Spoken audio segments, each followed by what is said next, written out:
Pay attention to the woman climbing into the backseat of this Honda Accord. Her name is Hannah Pritchard. She is 26 years old, a graduate student in environmental science at Ohio State University. At 10:47 p.m. on Friday, November 3rd, she requested an Uber from the campus library to her apartment in the Short North District. The ride should take 11 minutes. Hannah had spent the evening working on her thesis. Her laptop bag sits beside her. She checks her phone as the car pulls away from the curb. She messages her roommate, heading home, be there in 15. Now, pay attention to the driver. His name is Solomon Okafor. He is 41 years old, a Nigerian immigrant who has been driving for Uber for 8 months.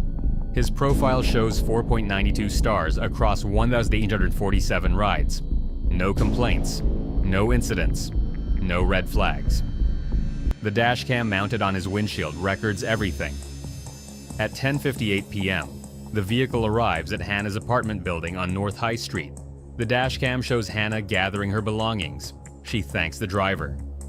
The door opens. She steps onto the sidewalk. The ride is marked complete at 10:59 p.m. Within 30 minutes, Hannah Pritchard would vanish. By morning, investigators would discover the drop-off was not the end of the ride. It was the beginning of something far darker. Hannah Pritchard grew up in Dayton, the youngest of 3 children. Her parents described her as driven and independent. She had moved to Columbus 4 years earlier for graduate school. She lived with 2 roommates in a converted Victorian house divided into apartments. She kept regular hours. She was careful about safety. Her Instagram posts from that week showed excitement about her research. She was studying microplastic contamination in Ohio watersheds. Her thesis defense was scheduled for spring.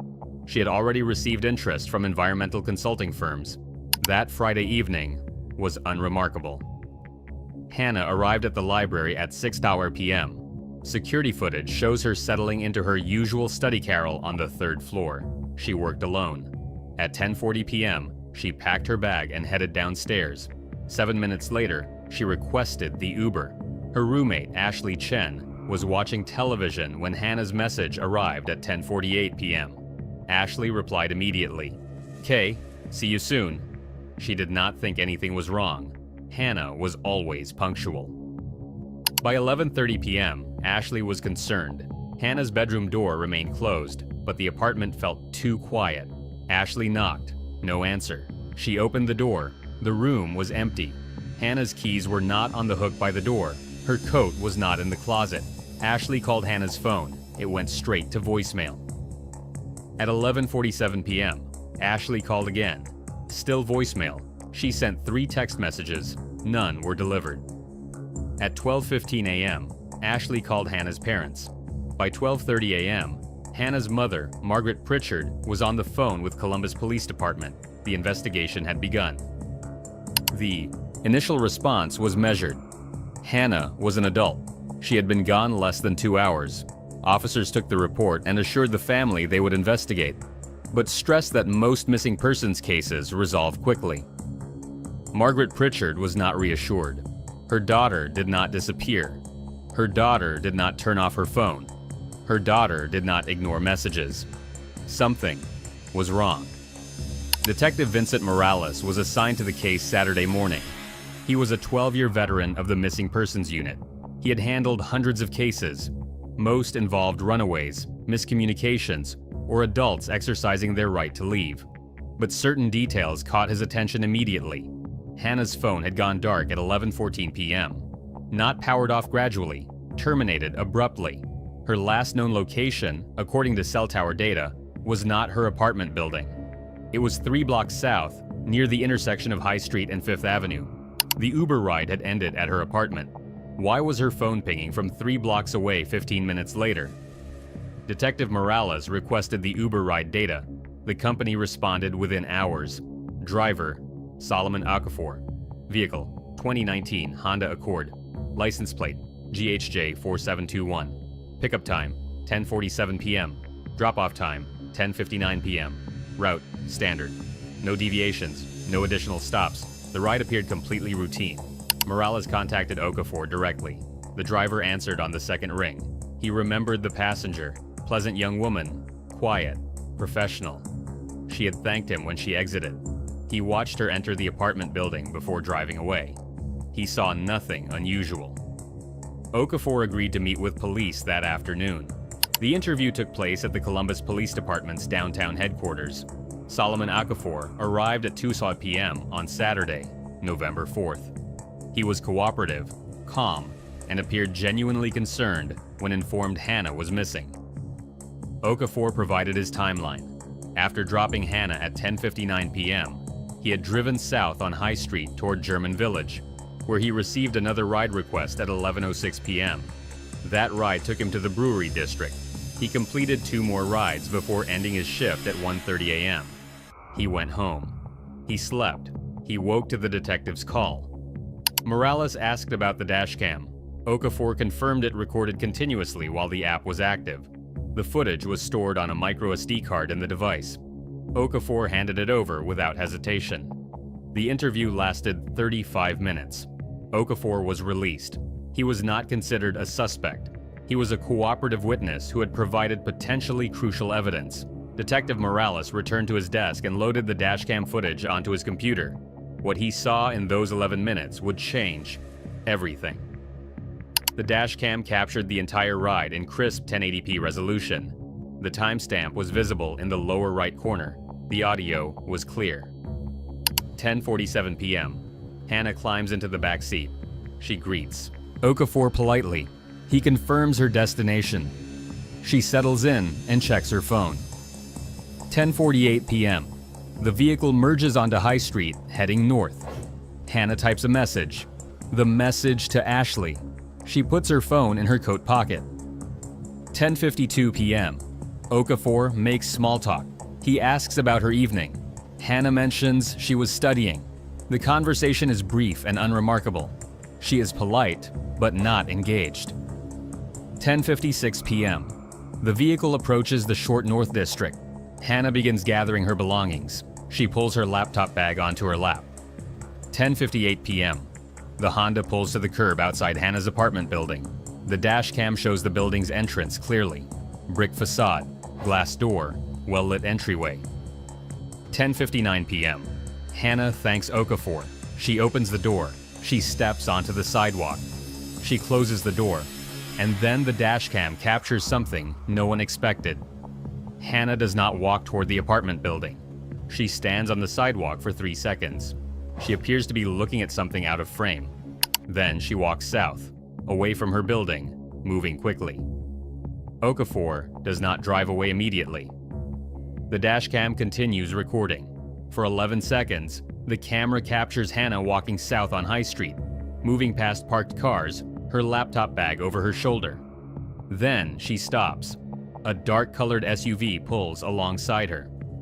The vehicle's make and model are partially visible, a black Chevrolet Tahoe. The license plate is obscured by the angle. Hannah approaches the passenger side window. She leans down slightly, as if speaking to someone inside. The exchange lasts approximately 5 seconds. Then Hannah opens the rear passenger door and climbs inside. The Tahoe pulls away, heading south on High Street. The timestamp reads 11:01 p.m. Detective Morales played the footage 3 times. Each time, the sequence was identical. Hannah Pritchard, after being dropped safely at her apartment, had voluntarily entered another vehicle within 2 minutes. Who was driving the Tahoe? Why had Hannah gotten inside? Had she known the driver, or had she been lured? The investigation had a new direction, but far more questions than answers. Morales assembled a team. The dashcam footage was enhanced and analyzed frame by frame. The Tahoe was identified as a 2015-2017 Chevrolet Tahoe, black, with chrome trim. The license plate remained unreadable despite digital enhancement. The windows were tinted, making it impossible to see the driver. Cell tower data confirmed Hannah's phone had pinged from the intersection of High Street and 5th Avenue at 11:14 p.m. That location was 3 blocks south of where the Tahoe had picked her up. The phone went dark immediately afterward. Investigators canvassed the area for additional security cameras. Several businesses had systems, but most were pointed at doorways and parking lots, not the street. None captured the Tahoe clearly enough to read the plate. One camera, mounted on a traffic signal at High Street and 5th Avenue, caught a distant image of the Tahoe passing through the intersection at 11:13 p.m. The vehicle was heading south, away from downtown. 60 seconds later, Hannah's phone stopped transmitting. The timeline was devastating. Hannah had entered the vehicle at 11:01 p.m. Her phone went dark at 11:14 p.m. 13 minutes. What happened in those 13 minutes?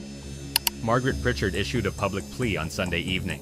She stood beside Detective Morales at a press conference, her voice steady but strained. She asked anyone with information about her daughter to come forward. She described Hannah as responsible, cautious, and loved.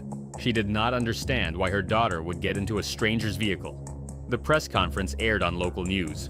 The dashcam footage was released to the media. Within hours, it had spread across social media. Thousands of people watched Hannah step out of the Uber, walk south, and climb into the Tahoe. Tips began flooding the police hotline. Most were well-intentioned but unhelpful. Claimed sightings of Hannah that turned out to be other young women. Theories about human trafficking rings. Speculation about secret relationships. One call, received Monday morning, stood out. The caller identified herself as Jada Fleming. She lived in the Short North. She had been walking her dog near High Street around 11:00 p.m. on Friday. She had seen a young woman matching Hannah's description, walking quickly south on the sidewalk. She remembered because the woman had seemed purposeful, not distressed. Jada had not thought anything of it at the time. Detective Morales interviewed Jada Monday afternoon. Her account matched the dashcam footage. She had been walking north on the opposite side of High Street when she saw Hannah. She had not seen the Tahoe pick Hannah up because she had already passed by. But Jada provided one additional detail. She had seen the Tahoe earlier that evening, around 10:30 p.m., parked on a side street near the apartment building. She remembered because the vehicle was running, exhaust visible in the cold November air. But no one was inside. No one visible, at least. The Tahoe had been waiting. The investigation shifted. If the Tahoe had been parked near Hannah's apartment before she even left the library, someone had been monitoring her movements. Someone had known where she lived. Someone had been prepared. Detective Morales obtained records from Uber. Had Solomon Okafor driven Hannah before? No. This was their first ride together. Had someone else requested rides to her address recently? The company could not confirm without a warrant, but preliminary data showed no unusual patterns. Investigators examined Hannah's digital footprint. Her social media profiles were semi-public. Her Instagram showed photos of her apartment building exterior. Her LinkedIn profile listed Ohio State University as her location. Her thesis research had been presented at a conference in September. The conference program was available online, listing her university affiliation. It would not have been difficult to find her, but who would want to? The forensic team analyzed Hannah's laptop, retrieved from her apartment. Her email showed no threatening messages. Her browsing history showed academic research, news sites, and streaming services. Her text messages revealed nothing suspicious.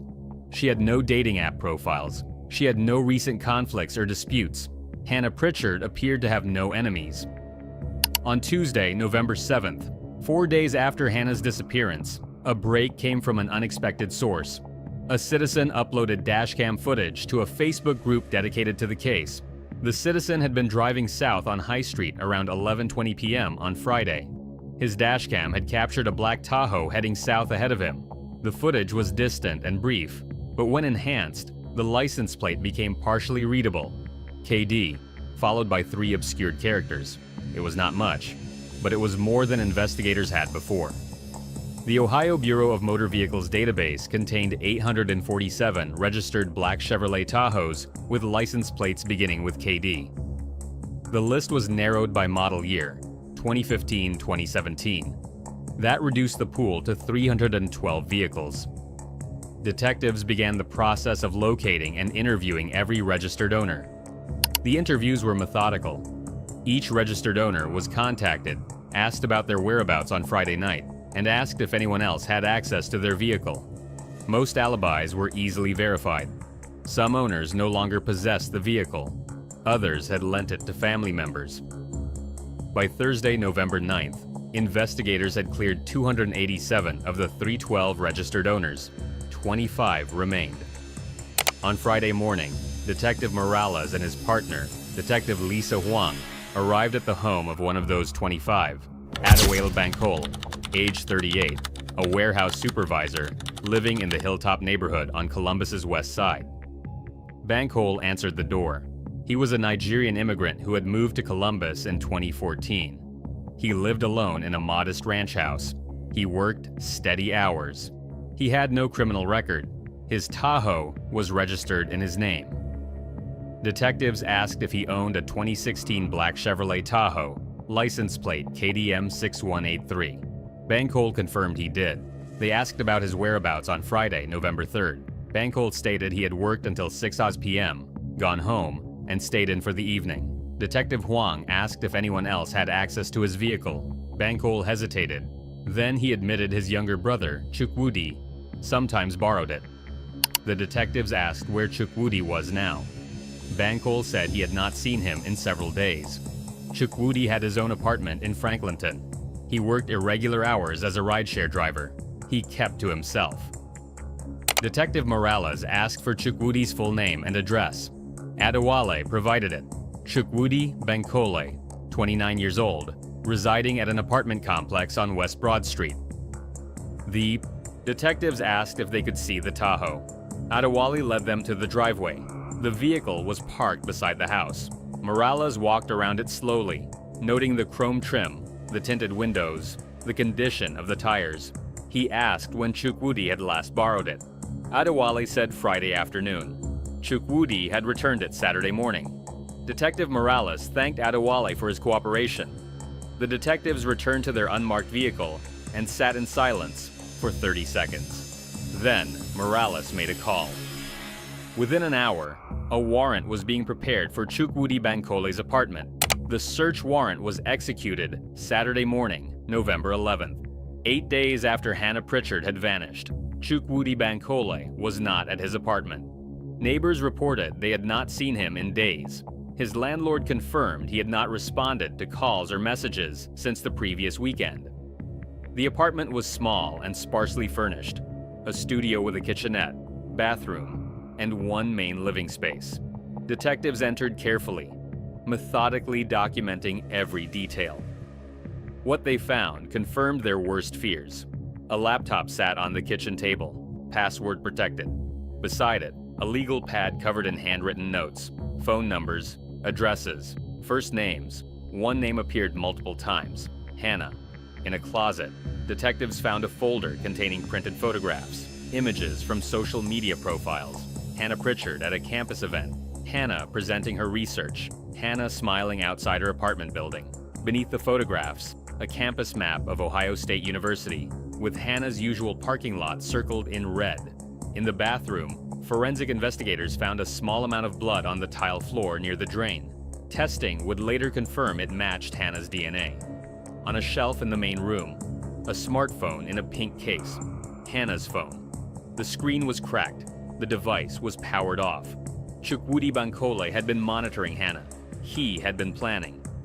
And on Friday, November 3rd, he had acted. But where was Hannah? And where was Chukwudi? An APB was issued immediately.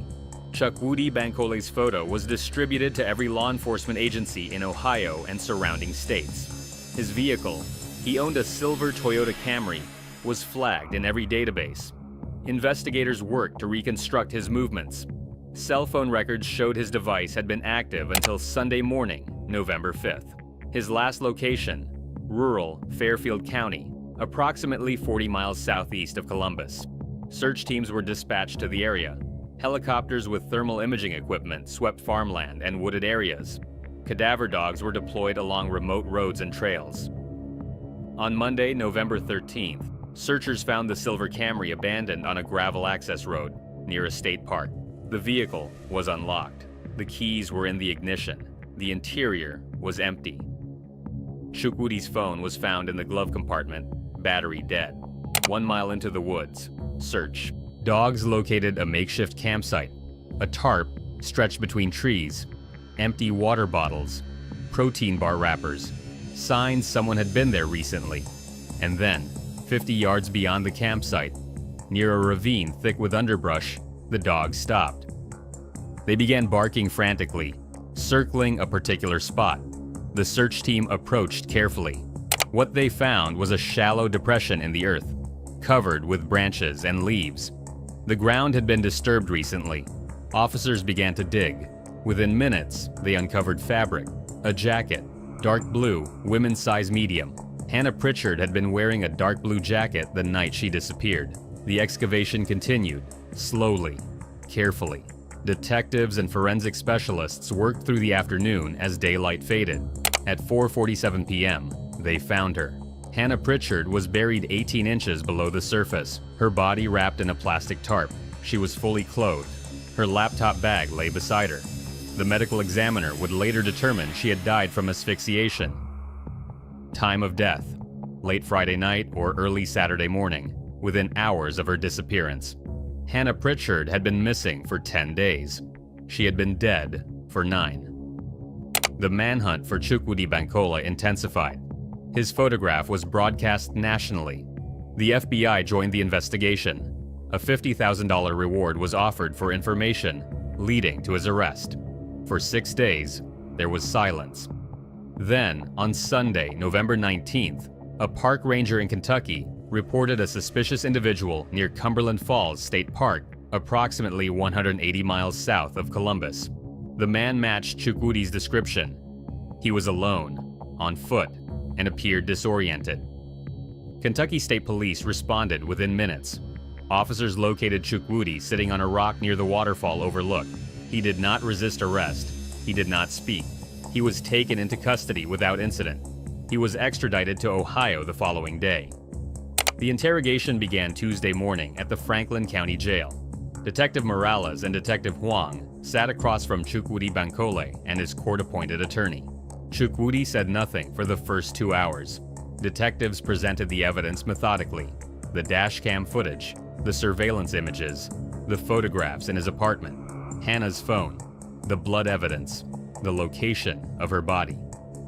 At 11:30 a.m., Chukwudi's attorney requested a recess. When the interrogation resumed, Chukwudi spoke for the first time. He confessed. He had seen Hannah months earlier at a coffee shop near campus.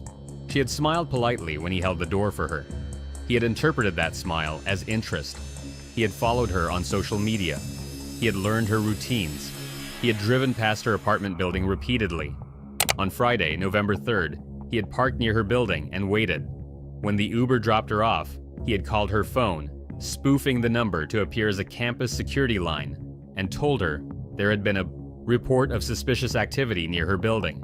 He suggested she wait for a security escort. She had agreed. When he pulled up in his brother's Tahoe, he identified himself as campus security. She had believed him. She had gotten into the vehicle. He had driven her to his apartment under the pretense of filing a formal report. Once inside, he had attempted to restrain her. She had fought. She had screamed. He had panicked. He had strangled her with his hands. It had taken approximately 3 minutes. He had not planned to kill her. He had only wanted to talk to her, to make her understand his feelings. After she was dead, he had driven her body to Fairfield County and buried her in the woods. He had cleaned his apartment.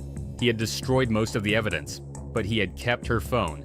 He did not know why. On Sunday morning, he had fled.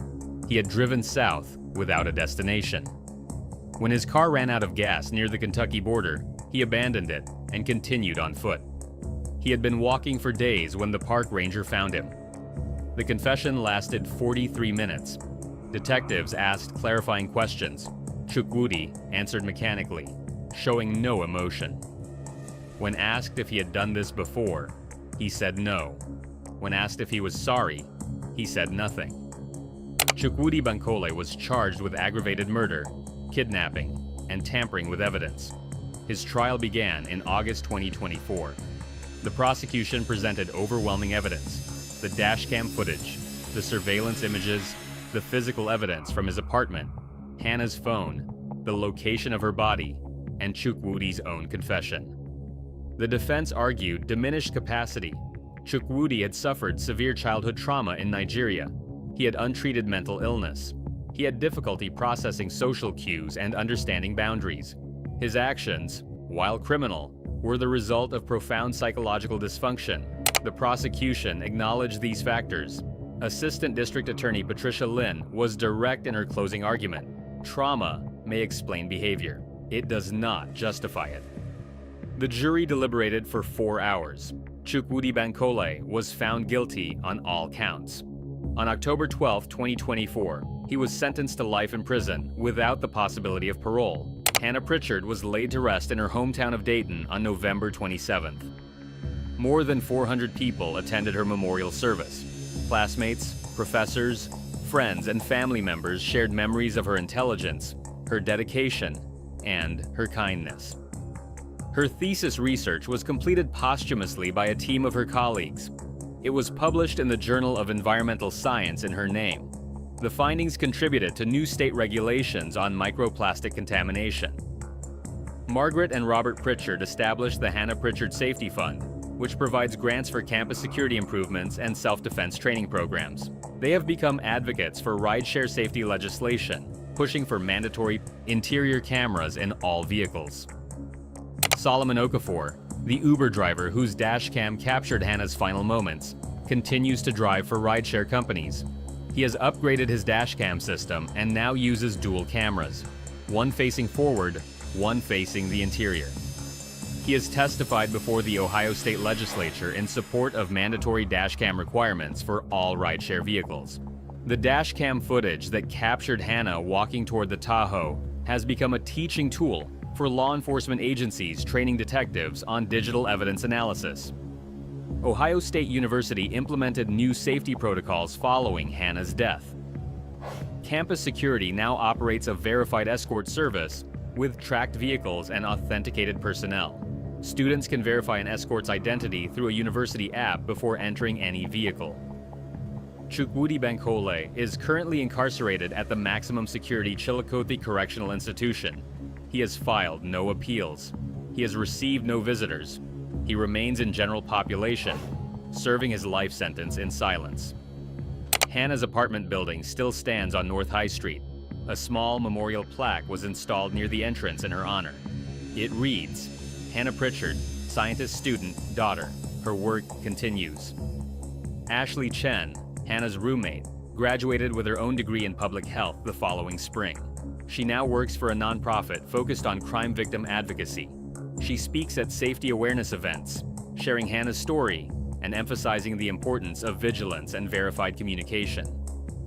Detective Vincent Morales continues to work in the Missing Persons Unit. He keeps a photograph on his desk. Hannah presenting her research at the conference 3 months before her death. She is smiling, confident, unaware of what was coming. He looks at it every day. A reminder that every case is someone's daughter, someone's friend, someone who matters. The last message Hannah sent was to Ashley. Heading home, be there in 15. She never made it home, but her memory endures. Her work continues. Her family fights for change. That has to be enough, because it is all that remains.